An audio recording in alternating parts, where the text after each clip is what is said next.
Magandang araw po sa bawat isa. Ito po muli ang inyong lingkod, Brother Paul Lito Jose, pastor po dito sa Jesus Christ Baptist Church, Santa Maria, Bulacan. And welcome po sa ating time in the Word. Ito po ay panahon na kung saan tayo nag-aaral ng salita ng Diyos sa patuloy na ikalalago ng mga mananampalataya, sa ikaliligtas ng mga kaluluwa, at lahat ng ito ay sa ikakaluwalhati ng pangalan ng ating Panginoon. Salamat po at kasama po namin kayo ngayon at nawa patuloy tayong matuto, lumalim sa pagkakilala, pagmamahal, paglilingkod at pananampalataya sa ating Panginoon at tagapagligtas.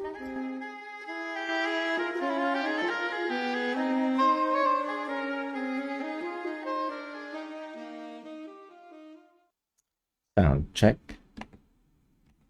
Ayan, magandang hapon po sa bawat isa. Ito po muli ang inyong Brother Paul Lito Jose at may po'y humihingi ng pasensya na very late tayo nakapagsimula.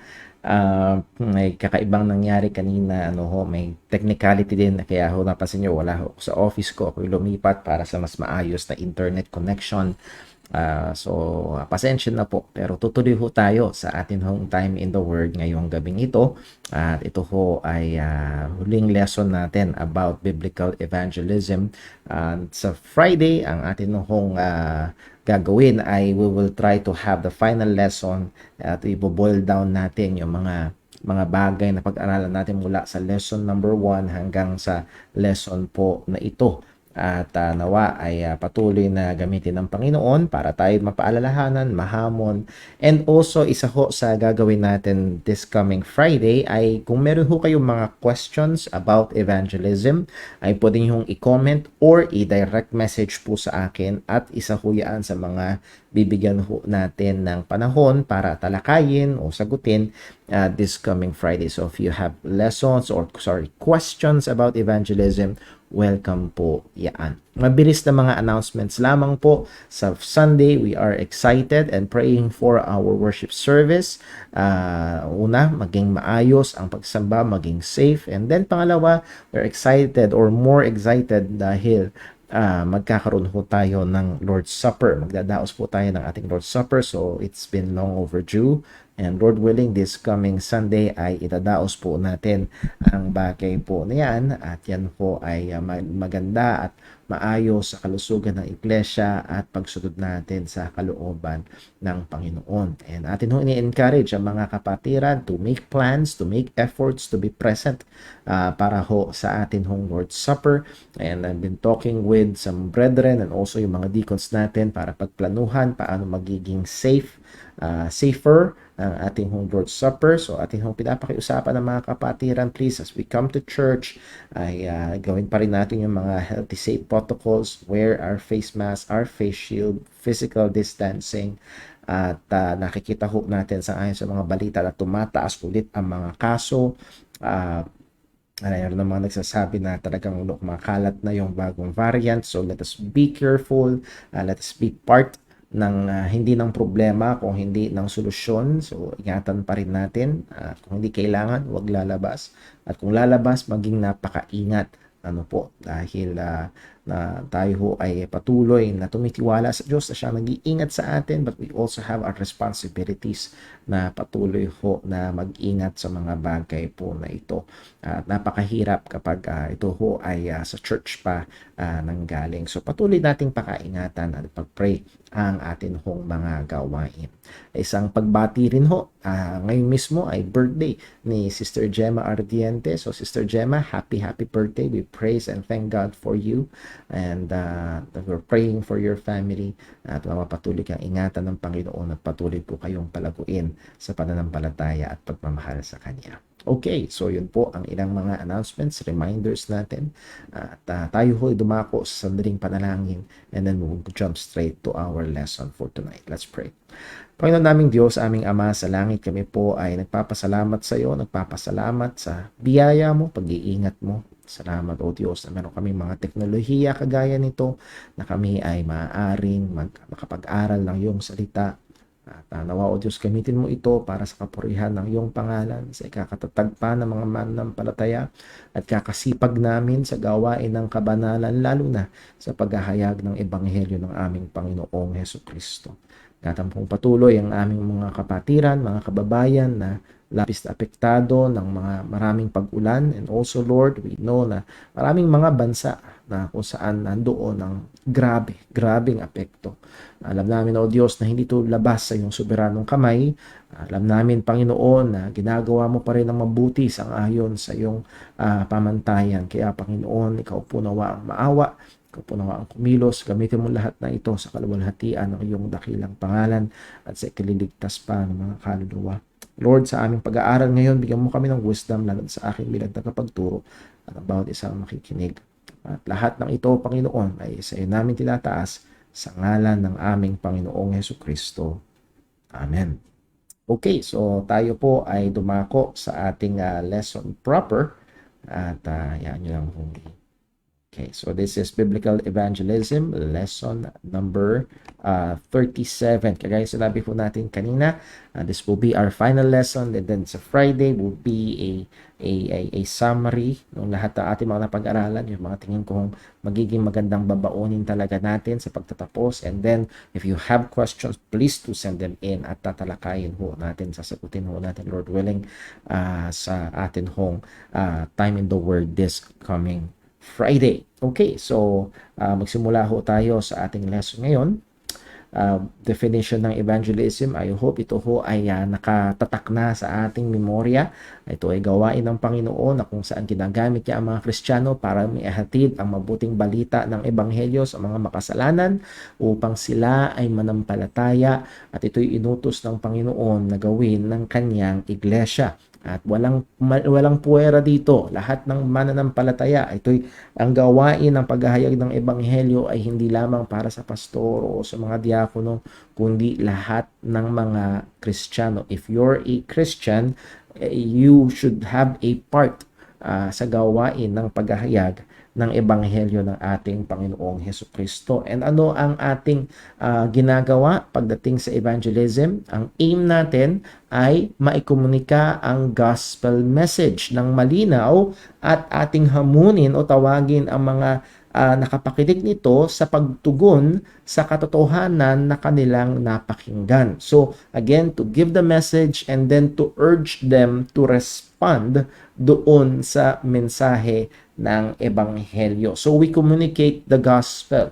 What is that gospel that we communicate? Ang sabi na Acts 5:42, they cease not to teach and preach Jesus Christ. Or sa salin sa ESV, they did not cease teaching and preaching that the Christ is Jesus, or sa ibang salin pa, that Jesus is the Christ. At kaya ako binibigyan diin po niyan is that Jesus of Nazareth, that is the person, is the Christ, that is His work. So the message of the apostles is the same message na ating daladala. It is the person and work of our Lord Jesus Christ. At kagaya ng ating napag-aralan many days ago, ay hindi ito pwedeng paghiwalayin. Hindi pwedeng person lang, hindi pwedeng yung work lang. At nakita natin ito yung dala ng mga mananampalataya at mga apostol. Anong punto? The main focus of the New Testament evangelism is the presentation of the person and work of our Lord Jesus Christ. Ano ang gagawin natin? Well, we urge them, kapag naibahagi na natin sa kanila, naihatid na natin ng malinaw si Jesus at yung kanyang ginawa, particularly dun sa krus para tayo maligtas, siya'y namatay para sa ating mga kasalanan at nabuhay muli para tayo magkaroon ng kaligtasan.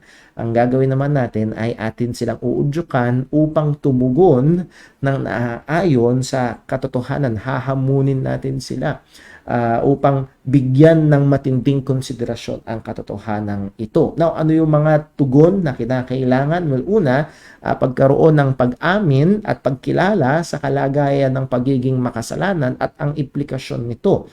At hindi lang basta makasalanan na nakagawa ng kasalanan, kung hindi yung guilty status na siya ay nasa ilalim ng parusa, ng hatol, at yun ding kalagayan o wala siyang kayang gawin para iligtas ang kanyang sarili. So as we go out, isa ito sa mga dadalhin natin sa tao. Remember, yung sinabi ni Jesus, ang walang sakit hindi nangangailangan ng manggagamot. And isa sa mga napaka matinding pangangailangan ng pag-ebanghelyo ay yung munang pagpapakita na sila nga ay may sakit, na sila nga ay may problema, na sila nga ay nangangailangan ng kaligtasan dahil at ng tagapagligtas. Kailangan nila ng kaligtasan dahil nasa ilalim sila ng hatol at ng tagapagligtas dahil hindi nila kayang iligtas ang kanilang sarili.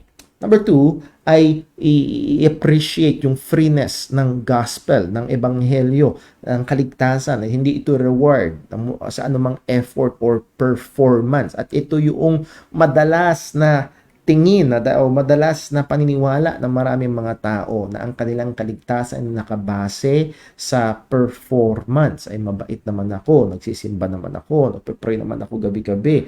And those things, how many times na narinig ko na yun mula sa ibang mga tao at yun yung kanilang inaasahan para sa kanilang kaligtasan.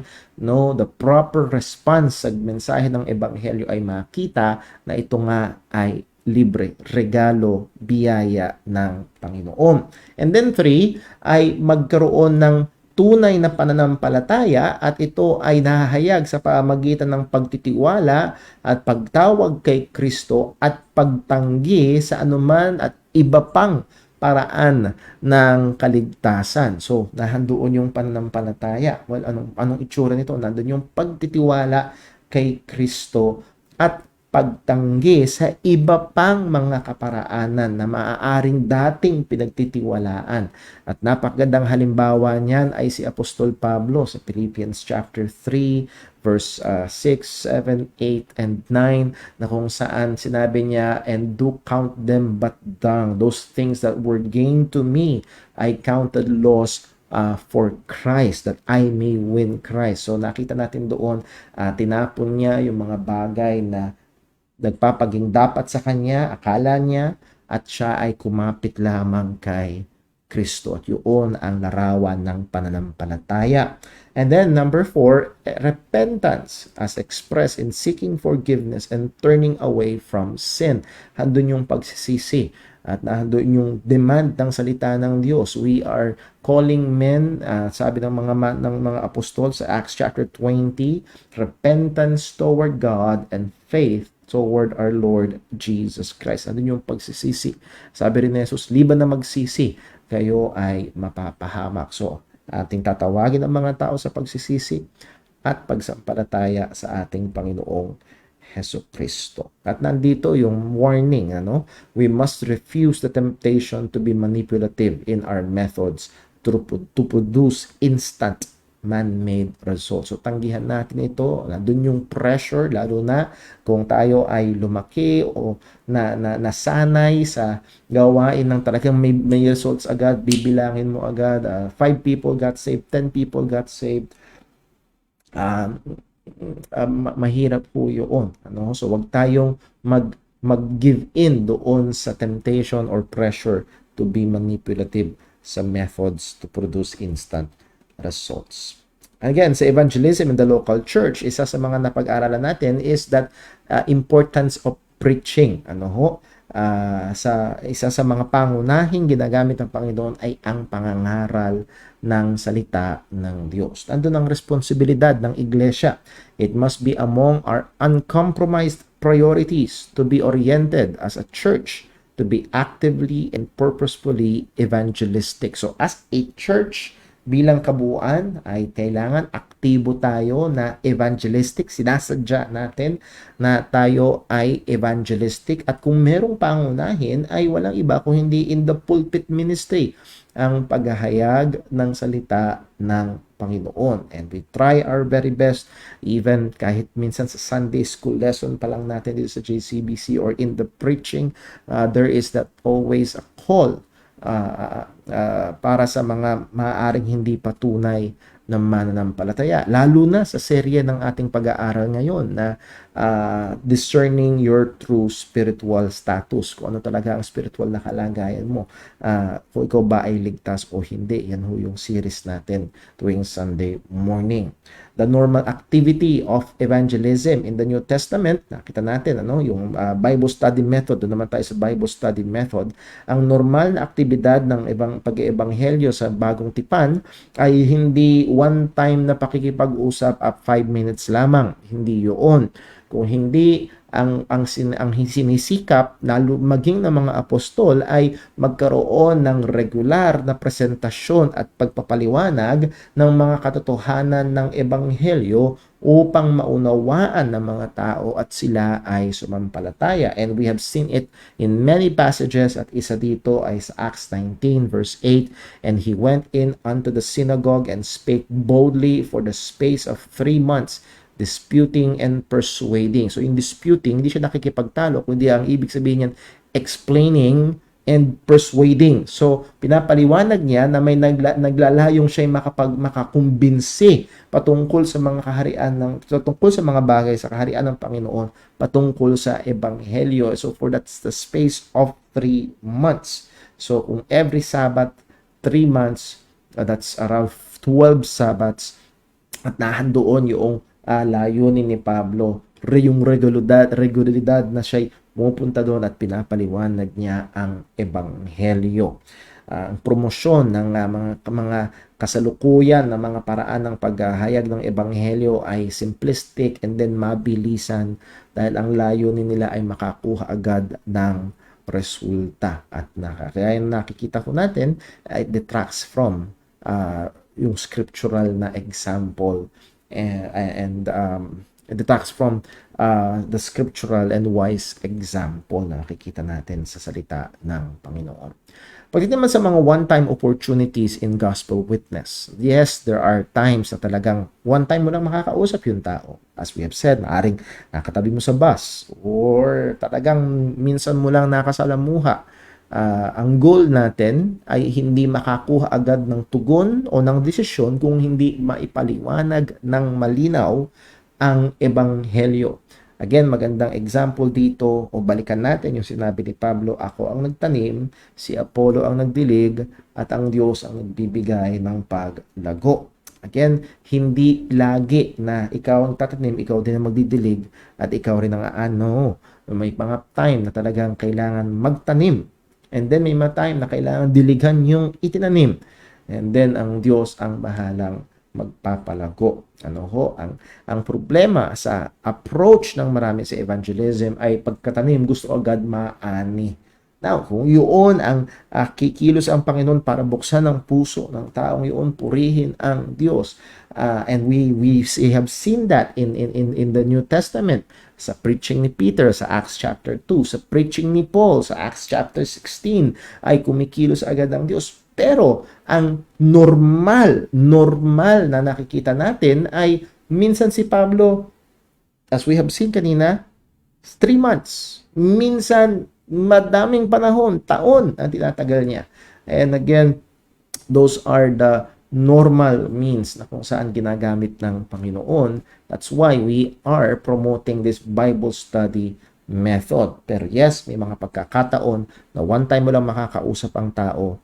Ano ang goal? Not to get a response agad, but to make the gospel clear.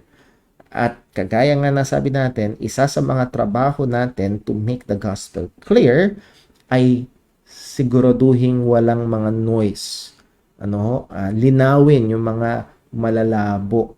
Halimbawa, sabihin mo lang, tinatanggap mo ba si Jesus bilang yung Panginoon at tagapagligtas? Again, for whole of their life, lumaki sila na yun ang naririnig at sasabihin na, anong ibig sabihin noon? Yeah. So, doon yung ating gawain.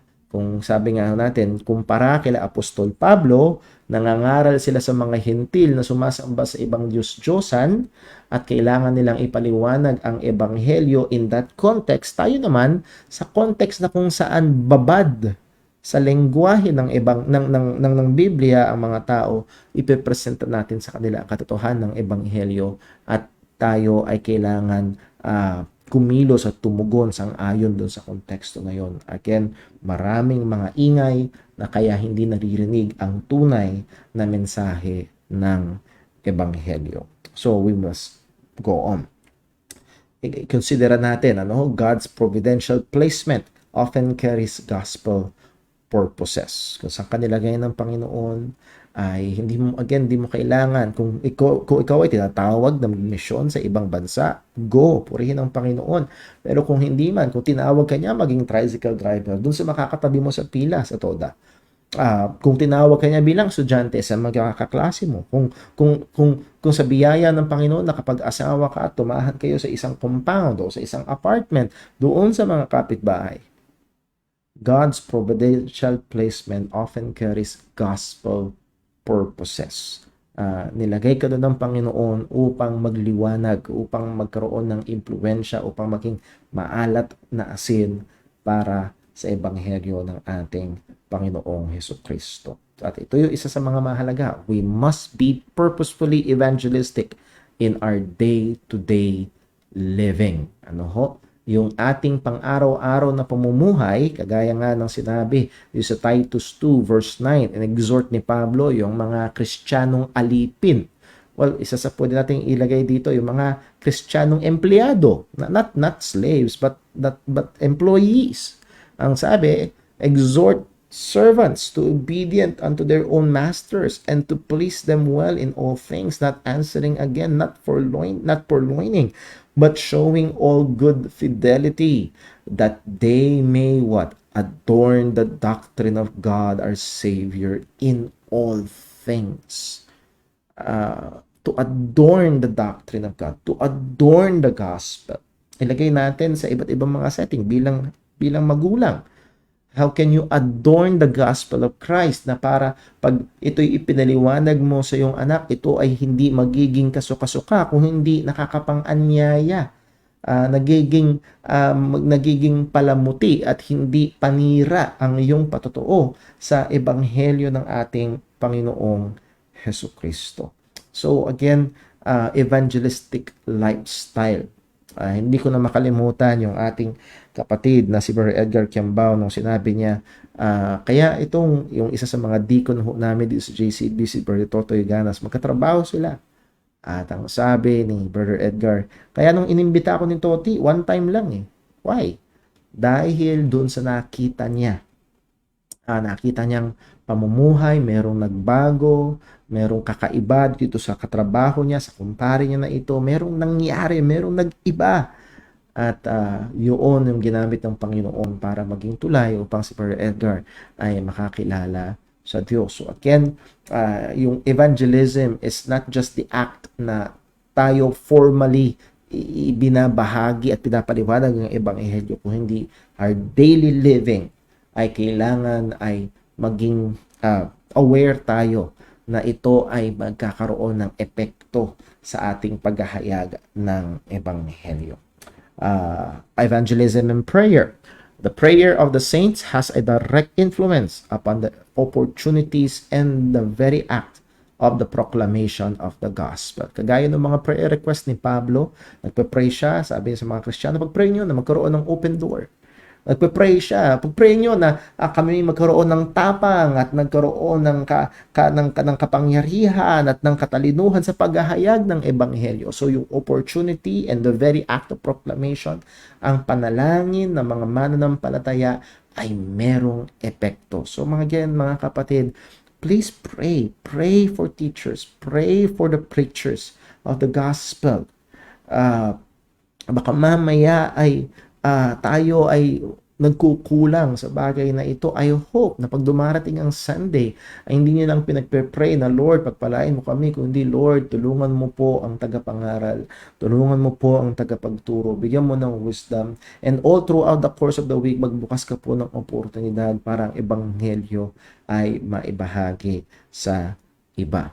Nawa ay let this be a challenge for us sa bagay ho na ito. Members must realize that prayer is their mandated participation in the evangelistic mission of the church. Ang bawat mananampalataya sa loob ng iglesia ay kailangang kilalanin na sila ay merong obligasyon na gawin ang pananalangin upang maging tuwang sa paghahayag ng ebanghelyo ng ating Panginoong Jesu Kristo. So are you praying? Are you praying for the preaching of the gospel? Are you praying for opportunities for the gospel? Are you praying for the preachers of the gospel? Are you praying for the hearers of the gospel? Again, lahat ng ito ay kailangan natin, ay inuutos sa atin ng Panginoon na ipanalangin at ating hingin sa Kanya. 2 Thessalonians 3:1, again, this is a sample of the prayer request of Paul. Finally, brethren, pray for us that the word of the Lord may have free course and be glorified even as it is with you. So, God moved mightily in Thessalonica. Three weeks lang nandun si Pablo at binuksan ng Diyos ang oportunidad at ang puso ng mga tao. And after 3 weeks, nandun na ang mga mananampalataya and there's the church at Thessalonica. Ang sabi ni Apostol Pablo, pray for us para ang salita ng Diyos at ang implikasyon niya na kanilang pinapangaral may have free course sa kanilang mga pangangaralan. Kagaya nung ginawa ng Panginoon sa kanila. So, let's pray to God. Yes, ang ating mga kakausapin ay mga makasalanan, alipin ng kasalanan, patay sa kasalanan. But let's pray to God, Lord, kagaya nung ginawa mo sa akin. Kung paano ikaw ay kumilo sa aking puso, paano binuksan yung aking puso, paano binuksan yung aking mga mata. Sana gawin mo rin dito. Sana gawin mo rin sa kanila. And that's a very good biblical-based prayer. Sabi nga ho ni Jonathan Edwards, a poor man in his cottage praying may have a blessed influence all over the world. Kagaya na pinag-aralan natin last Sunday evening, yes, ginagamit ng Diyos ang pananalangin. And who knows that God will use our prayers or your prayer for a missionary somewhere na pwedeng gamitin ng Panginoon at magligtas ang Panginoon at magsimula yon para ang apoy ng Ebanghelyo ay kumalat sa marami. So again, nawa ito ho ay maging challenge sa atin na tayo ay magpursige, maging tapat sa gawain na ito ng pananalangin. Then, sinubulan natin ang ating pag-uusap nakaraan. Dito tayo natapos sa paksa ng evangelism in the local church. Meron tayong preaching, prayer, and then baptism. Sa panahon natin ngayon, sad to say, na ang biblical o ang practice ng baptism ay na-displace na bilang biblical culmination of authentic evangelism. Again, if we will look at the New Testament, sa mga taong naliligtas, sila ay sumusunod sa tubig ng bautismo. The very next step kapag ang tao ay nanampalataya sa ebanghelyo ay baptism. Ang problema ay yung mga decisionistic rituals. Seemingly ay pumalit, ito na yung mga pumalit para maging pampublikong pagpapahayag ng pananampalataya kay Kristo. Again, hindi pa rin ho nagbabago ang salita ng Panginoon as we will see again, ang pampublikong pangunahing pagpapahayag na ang isang tao ay nanampalataya sa ebanghelyo at tunay na naligtas ay ang pagsunod sa tubig ng bautismo. Now, liwanagin ko lang yung sinabi ko ho, kanya-kanya lang, ang pampublikong pagpapahayag na sila'y tunay na naligtas. Hindi ito garansya. Hindi lahat ng taong sumusunod sa tubig ng bautismo ay tunay na naligtas. Pero yun yung pinapahayag noong pagsunod sa tubig ng bautismo. Problema, we may have often stressed the truth that baptism is not necessary for salvation, but fail to stress the equally important truth that baptism is necessary for Christian living. Tingin ko ho, dito pumapalya ang maraming mga churches sa atin nagsusumidihi na effort para bantayan ang gospel mula sa anumang addition, particularly addition of water baptism as prerequisite to salvation. Ato, binabantayan natin maigi. So, nilinaw natin, hindi prerequisite ang water baptism to be saved. Malinaw yan sa Biblia. Pero we fail to follow up na pag ang isang tao na may naligtas, kailangan nila na sumunod sa tubig ng bautismo. Sabi nga ho, again, ang Baptist Confession of Faith, this is in modern English, sa chapter 29, paragraph 1, baptism is an ordinance of the New Testament ordained by Jesus Christ. Hindi ito imbento ng tao. To those baptized, it is a sign of their fellowship with Him, with Christ, in His death and resurrection. Yung sinisimbolo, namatay kasama ni Kristo at nabuhay din naman kasama niya. And they're being grafted into Him. That is, you have a true relationship with Christ, of remission of sins, and of submitting themselves to God through Jesus Christ to live and walk in the newness of life. Again, huwag niyong kakalimutan yung sinabi rin sa bandang unahan, it is a sign of remission. It is not for the remission of sin. It is a sign of the remission of sin kapag talagang sumampalataya kay Kristo. Romans 6 verse 3 and sumusunod, know ye not that so many of us were baptized into Jesus Christ, were baptized into His death, so you are identified with the death of Christ. Therefore we are buried with Him by baptism into death, and like as Christ was raised up from the dead by the glory of the Father, even so we also should walk in the newness of life. So ito yung in-encapsulate nung sinabi doon sa Baptist Confession of Faith. And then sa paragraph 2 ng chapter 29, those who personally profess repentance toward God and faith and obedience to our Lord Jesus Christ are the only proper subjects of this ordinance. Sila lang yung kinakailangan. Ito yung nagbubukod tangi. Isa sa mga, hindi lang ito, kundi isa sa mga nagbubukod tangi why we are Baptist. Bakit ako Baptist? Because we believe in believers' baptism. As we have said noong nakaraan, merong mga mananampalataya, totoong Kristiyano, but their understanding of baptism ay nire-relate nila, ay kinakabit nila doon sa covenantal sign ng Old Testament na circumcision, at ang covenantal sign ng New Testament ay baptism. At sa Old Testament, maging ang mga bata ay sinicircumcise at yun ay itinatawid nila sa. So that's their understanding ng isa yun sa nagpe-play ng understanding nila ng baptism. So they believe the gospel, they proclaim the gospel, they are Christians, pero pagdating sa baptism, magkaiba ng paniniwala. So that's what sets us apart from evangelical Presbyterians, halimbawa na. That sets us apart.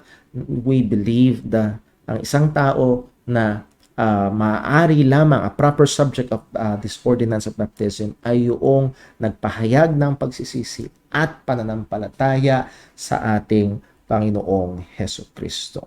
Acts chapter 8 verse 12, but when they believed Philip preaching the things concerning the kingdom of God and the name of Jesus Christ, they were baptized, both men and women. So makikita ito all over the New Testament, especially in the book of Acts. Una muna, they believed, they received the word, and then ang susunod, they got baptized. So nandoon yung atin hong stance na may prerequisite before baptism, and that is repentance and faith. A profession of repentance and faith in the gospel. They are the proper subject of believers' baptism. Sa Acts 2 verse 41, then they that gladly received His word were baptized, and the same day were added unto them about 3,000 souls. So anong punto? Baptism for true believers is not an option. Kung ikaw ay mananampalataya, kung ikaw ay nagsisi at sumampalataya sa ebanghelyo ng ating Panginoong Jesucristo, ang kalooban ng Diyos, ang utos ng Diyos, ay ipahayag mo ito sa pamamagitan ng pagsunod sa tubig ng bautismo. Ito ay malinaw na utos at kalooban ng Panginoon. And again, let me encourage you, kapatid, kung ikaw ito, at sa biyaya ng Diyos, alam mo na ikaw ay sumampalataya kay Jesus, ngunit hindi ka pa sumusunod sa tubig ng bautismo, ay pwede kang makipag-usap sa akin, pwede mo kong i-mensahe, direct message, at pag-usapan natin ang mga bagay na ito. Number next, one may be truly saved by faith in the gospel without being baptized. Ito ay malinaw, no? Hindi natin sinasabi prerequisite for salvation ng ebanghelyo. Baptism is not a prerequisite for salvation.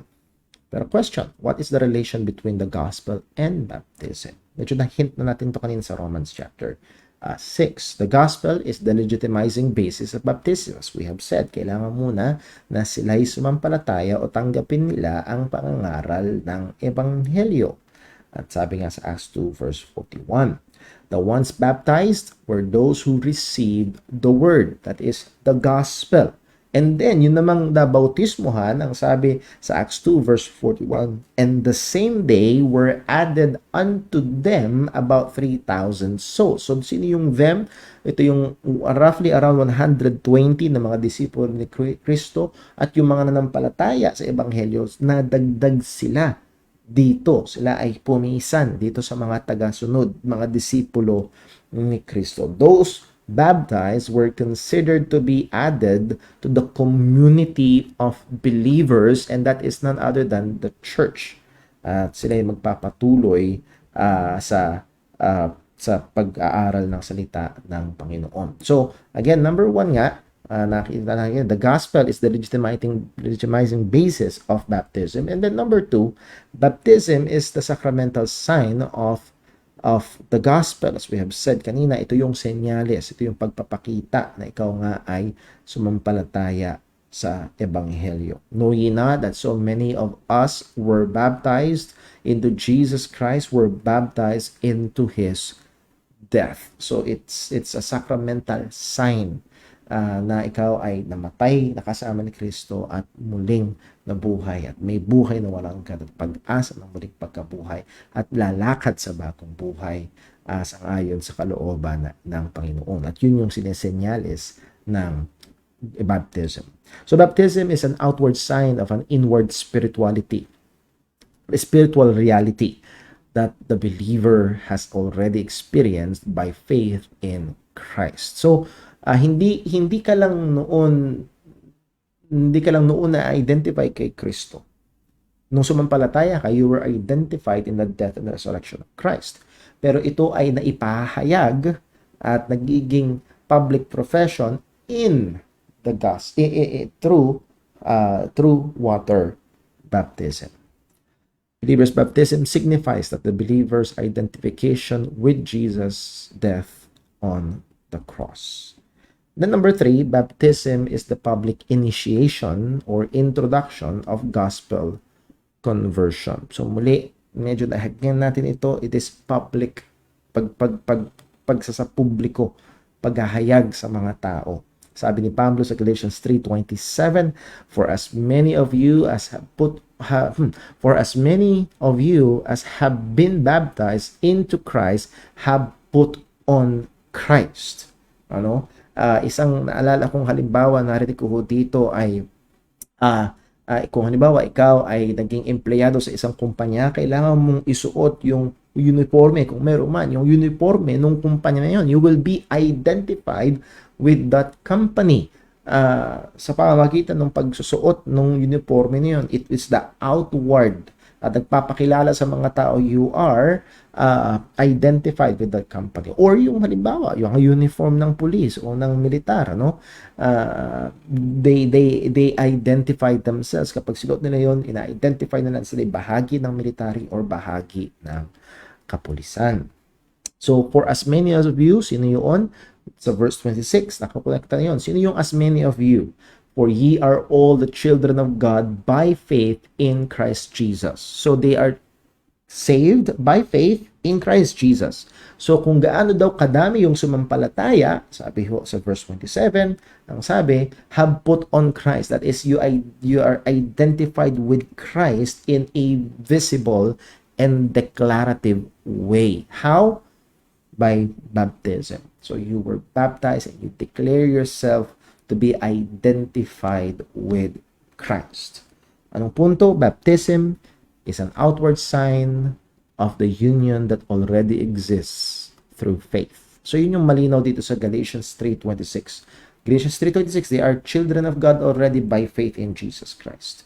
Ngayon naman, sa verse 27, this is publicly proclaimed or publicly displayed through their baptism. In their baptism, they have put on Christ. Hindi ibig sabihin dun lang sila naligtas. Malinaw na sa verse 26, sila ay ligtas na. pero they have put on, that is, let's again, balik ako doon sa example ng uniform, they have put on the uniform uh, na ng pagiging Kristiyano. Yun yung pinapakita ng bautismo. That's why, as much as possible, dito ho sa JCBC, we try to make the baptism as a public occasion as possible.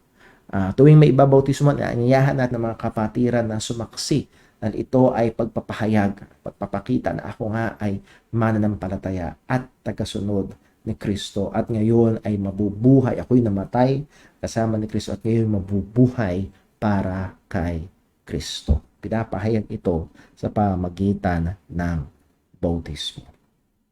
Baptism is an incorporating act into the church. At ito yung makikita ho natin sa Bible. Ano ho? Again, going back doon mismo sa Great Commission. Sa Matthew 28 verse 19, ang sabi, "Go ye therefore and teach all nations." So again, ang utos is to make disciples, and ang first step dyan is evangelism. And then when they have believed the gospel, anong gagawin? Baptizing them in the name of the Father and of the Son and of the Holy Ghost. And then the next step, ang susunod na gagawin na ito, teaching them to observe all things whatsoever I have commanded you. So here is the assumption sa Bible. After evangelism, the person who believed the gospel is to be baptized in the name of the triune God. Malinaw, sabi sa Matthew 28 verse 19. To be baptized in the name of the Father, of the Son, and of the Holy Ghost. So yung na-evangelize, nanampalataya, sumunod sa tubig ng bautismo, and then anong susunod? After baptism, it is expected that they will be under the regular teaching, fellowship, and discipline within the community of believers, and that is the church. At yun yung nakikita natin sa sinabi sa verse 20, teaching them to observe all things whatsoever I have commanded you. So there is that responsibility na turuan sila, at ang responsibility naman ng mga disipulo ni Kristo na nanampalataya at tumunod sa tubig ng bautismo ay magpailalim sila doon sa mga tagapagturo na inilagay ng Panginoon. So, it is expected na ang mga nanampalataya sumunod sa tubig ng bautismo ay maging kabahagi at maging magpailalim sa regular na pagtuturo, pag-fellowship at discipline within the community of believers, and that is expressed in local churches. Yun ay dinisenyo ng Panginoon para sa buhay Kristiyano. Isa pang magandang halimbawa, daanan natin sa Acts 2 verse 41. Then they that gladly received His word were baptized. So, they received the word, palataya sila sa Ebanghelyo, sa preaching ni Pedro ng gospel, then they were baptized. And then the same day were added unto them about 3,000 souls. So, makikita na dito na they were added. Hindi lang sila basta, okay, they got baptized, then wala na, malis na, nag-iwanan na, kanya-kanya na ng buhay. No, they were added. They were identified with. They continued with. Sila ay nadagdag, sila ay na-identify dito sa mga disipulo at tagasunod ng ating Panginoong Hesukristo, about 3,000 souls. Those that were baptized were added to the number of the disciples. Sila'y nadagdag at sila'y inaasahan na sila'y susunod susunod kay Kristo. Ano? The act of baptism assumes the addition of the baptized group into the disciples group. So, again, ito yung makikita sa Acts chapter 2 verse 41. Doon yung pagbabautismo at yung mga binautismuhan ay magpatuloy, nadagdag dito sa mga disipulo ng ating Panginoon. Wala nang tanungan na, gusto mo ba? No, because again, baptism identifies. Nagpapahayag na siya, ako ay kay Kristo na. Anong pang gagawin ko kung di magpapatuloy ako kasama ng mga disipulo ng Kristo? So, nahandoon ang katotohanan that baptism is also an incorporating them in the body of believers. Yes, we know, by faith, liwanagin ko lang ho, by faith, isang Kristiyano ay nagiging bahagi ng katawan ni Kristo, that is in the invisible body of Christ, the universal body of Christ. But nakikita rin natin sa Biblia that those who believed the gospel and were baptized were incorporated. Sinilalahok ng Panginoon at inaasahan na sila magiging at magpapatuloy kasama ng mga mananampalataya in the church. Sa Acts 2 verse 42, itong mga sumampalataya na bautismuhan at nadagdag sa mga disipulo, ang nangyari? They. Sino ngayon yung they dito? Well, as we have said nga, yung mga disipulo plus yung mga nanampalatayang na bautisman, they continued steadfastly in the apostles' doctrine and fellowship and in breaking of bread and in prayer. So they continued and became active and involved in the church. So, ito po yung ilang mga closing points. As an unbaptized believer is foreign to the Bible. So is a baptized believer not joining to a church is foreign in the scripture. Paliwanag ko lang ho. As we have seen sa Bible, isa lang ang mananampalataya na hindi nabautismuhan, yung magnanakaw sa krus. That's it. That's the ngayon hindi pwedeng gamitin yun pambihira. Pwede naman pala meron palang magnanakaw na nakapako sa krus na ligtas pero hindi na bautismuhan. Yes, that's an exemption and you don't want the exemption to be used as a rule para i-excuse ka. No. Ano yung rule? Ano yung maliwanag na inutos? Ang inarayang inutos, lahat ng sasampalataya ay susunod sa tubig ng bautismo. At yun yung makikita natin sa Bible. Ang mga sumasampalataya ay sumusunod sa tubig ng bautismo. So, foreign sa scripture, that is labas, hindi kilala ng Biblia ang mananampalataya na hindi sumusunod sa tubig ng bautismo. Ina-assume ng Bible na ang sasampalataya kay Kristo ay susunod sa tubig ng bautismo. Now, going beyond that, ang sabi, at sinabi ho dito, yun namang taong nagpahayag ng pananampalataya at sumunod sa tubig ng bautismo, ay ina-assume sa Biblia, again, na sila ay sasama sa mga kapwa mananampalataya in the context of the church. That's why ang karamihan ng mga sulat sa New Testament ay mga sulat sa mga iglesia dahil inaasahan na ang mga Kristiyano ay nandoon kasama sa iglesia ng ating Panginoong Hesukristo. Okay? So, the baptized believer not joining himself or herself in a Christian church ay foreign sa Scripture. As we have said, ito ang disenyo ng Panginoon sa buhay Kristiyano. Surely, we can come up with hypothetical situations that this can be hard or not available. Ano yun? Yung joining yourself in paano, Brother Paul, kung walang church? Well, yes, maaaring merong ganun. In a Islam nation, puro Muslim, maaaring nakausap ng missionary at siya'y naligtas at walang church. That is possible. Pero ang Diyos ay kikilos sa kanya at hahanap siya. Magiging longing niya. Alam niya yun ay kulang at kung meron siyang pagkakataon, He will join Himself to that. Now, ang punto ko ay ito, we can think of many hypothetical situations. But again, hindi tayo kinakailangan, we must look, ito pa rin dapat, hindi natin kailangan gamitin yung hypothetical situation at yun ang ating gawing rule. Kung hindi, we must look at what is positively commanded and examples that we clearly have in the scriptures. Ano yung positively commanded? Huwag natin pabayaan yung pagtitipon. Ano yung positively exampled in the scripture? Those that were believed, were baptized, and they continued with the believers, with the church. So, doon ang halimbawa. So, baptism for believers is not an option. The next to this is church incorporation for true baptized believers is not an option.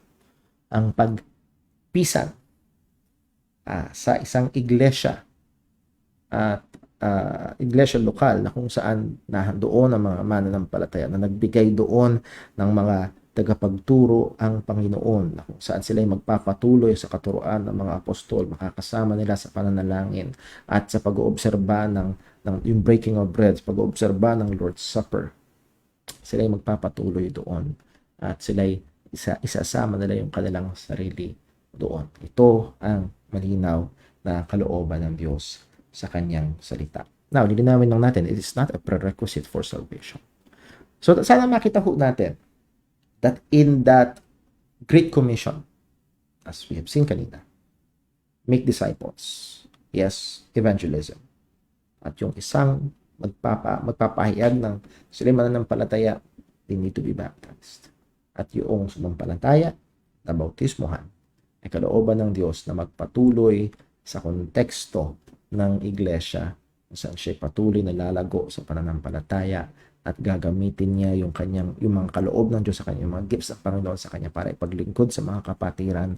At siya ay magpipisan sa fellowship ng mga mananampalataya at magpapailalim sa pagtuturo, pangunguna at disiplina ng iglesia ng ating Panginoong Hesus at yung mga nilagay doon ng ating Panginoon na mga tagapanguna. Ito yung disenyo ng Panginoon sa buhay Kristiyano. At again, this is connected to evangelism.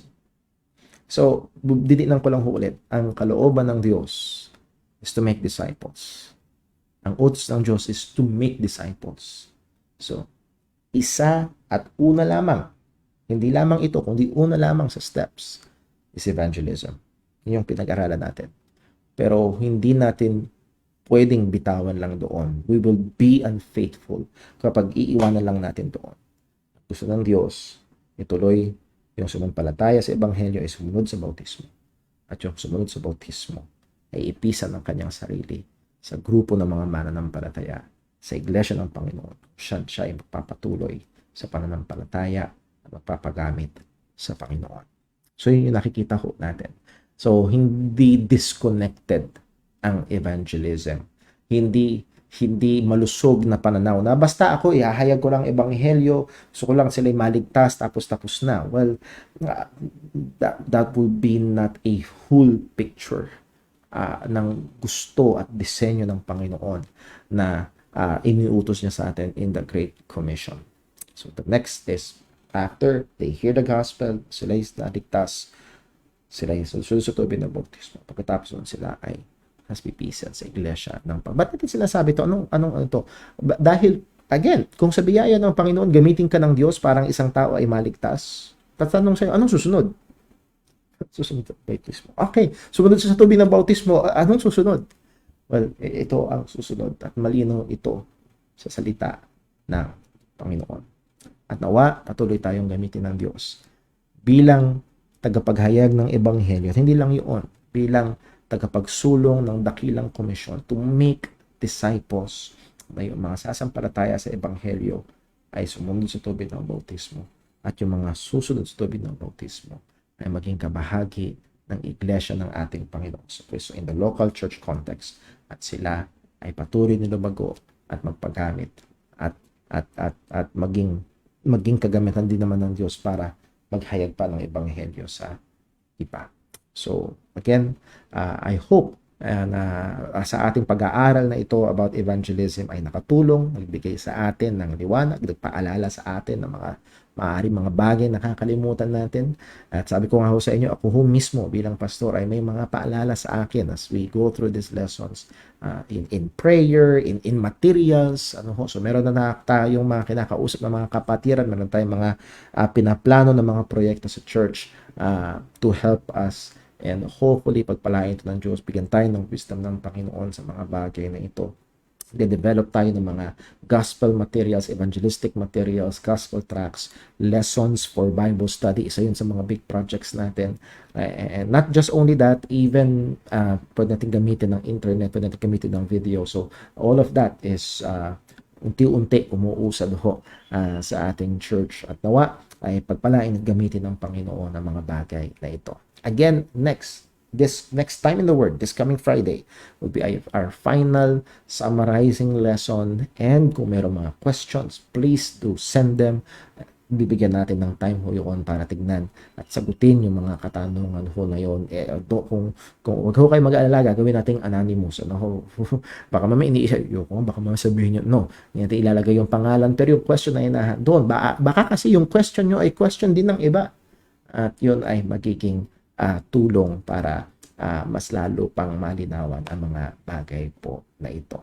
So again mga kapatid, tayo ho ay patuloy na manalangin para sa ating mga gawain. Sunday School, 8:30 ng umaga, ang ating Sunday morning service, pray natin, alas 10 po yan. And then ang ating evening service ay alas 6, Time in the Word, every Wednesday and every Friday.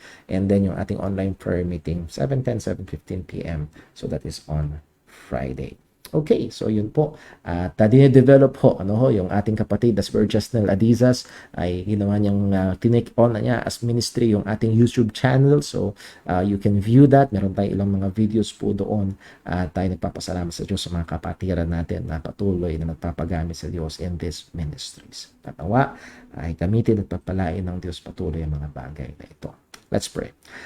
Panginoon naming Diyos, aming Ama sa langit, salamat po. Pinupuri ka namin, pinasasalamatan ka namin sa iyong kahabagan, sa iyong salita na basihan ng aming pananampalataya. Ikaw pong patuloy na maluwalhati sa aming mga buhay at gumamit sa amin. At Lord, ang aming mga napag-aralan ay patuloy mong itanim sa aming mga puso't isipan. Ang mga katotohanan na ito ay maging kagamitan, lalo na sa gawain ng paghahayag ng iyong ebanghelyo. Lord, tulungan mo kami, hindi lamang maging tagapakinig, kundi maging tagatupad. Gamitin mo kami, ang aming mga pang-araw-araw na buhay ay sadyang maging palamuti sa ebanghelyo ng aming Panginoong Hesukristo.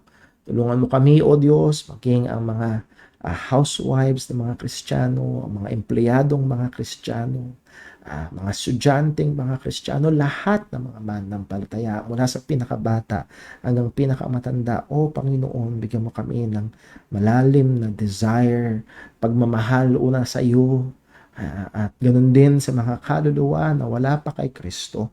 Ito ihayag namin ng may kasipagan, ihayag namin ng may katapatan, at nawa sila ay ikaw ang kumilos upang sila ay maligtas.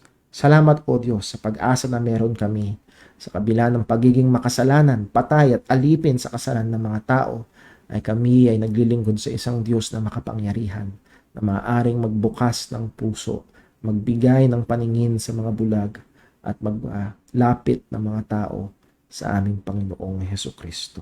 Kaya sa aming paghayo, aming tinatanganan ang iyong pangako na sasamahan mo kami hanggang sa katapusan ng mundo. Salamat po. Ikaw po patuloy na mag-ingat sa amin, maging sa maulang panahon na ito. Lahat ng itidalangin namin sa ngalan ng aming Panginoong Hesukristo. Amen. God bless po. At ay magkita-kita tayo this coming Friday sa isa pang Time in the Word and then sa Sunday. Ingat po tayong lahat. Magandang gabi.